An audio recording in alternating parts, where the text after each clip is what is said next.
हमारे पेट में आंत का एक छोटा हिस्सा होता है जिसको अपेंडिक्स कहते हैं। किसी वजह से अगर उसमें सूजन पैदा हो जाए तो उसको अपेंडिसाइटिस कहा जाता है। उसमें यह है कि आपको पेट में शदीद दर्द का महसूस होना, बुखार का होना, आपको उल्टी का होना और उसके साथ साथ मोशन का होना। सबसे पहले यह बात करते हैं कि अपेंडिसाइटिस होता क्यों है। अपेंडिक्स को वेस्टिजियल ऑर्गन भी कहा जाता है। इसका मकसद यह है कि इसका हमारे जिस्म में एज सच कोई खास रोल नहीं होता। खा के इसमें इम्यून सिस्टम का थोड़ा सा हिस्सा मौजूद होता है, लेकिन अगर आप इसे निकाल दें तो हमारे कुव्वत मुदाफियत या हमारे इम्यून सिस्टम को कोई नुकसान नहीं पहुंचता। और अपेंडिक्स जो होती है ये ब्लेंड इंडेड होती है। मकसद ये कि एक हिस्सा इसकी आंतों के साथ जुड़ा हुआ होता है और जो दूसरा हिस्सा होता है वो बंद होता है। किसी वजह से अगर इसमें फीकल कंटेंट फंस जाए और वो सख्त या हार्ड हो जाए और उसमें ऐसा ऐसा फिर इंफेक्शन डेवलप होने लगता है तो आपको ये शदीद किस्म का दर्द करवाता है और उसके साथ साथ आपको बुखार आता है, आपको उल्टी वाली कैफियत होती है या उल्टी आती है और उसके साथ साथ आपको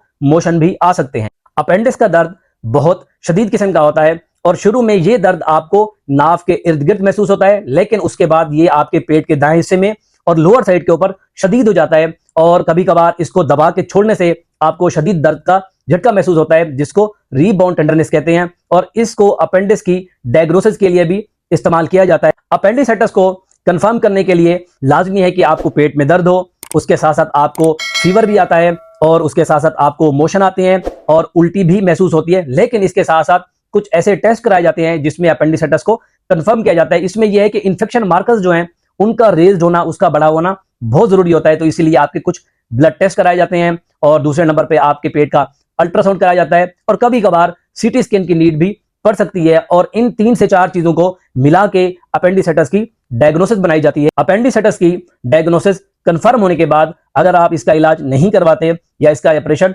नहीं करवाते तो सारी जिंदगी आपको ये चांस रहेगा, ये रिस्क रहेगा कि आपको अपेंडिसाइटिस दोबारा हो सकता है या अपेंडिकुलर लंप बन सकता है। और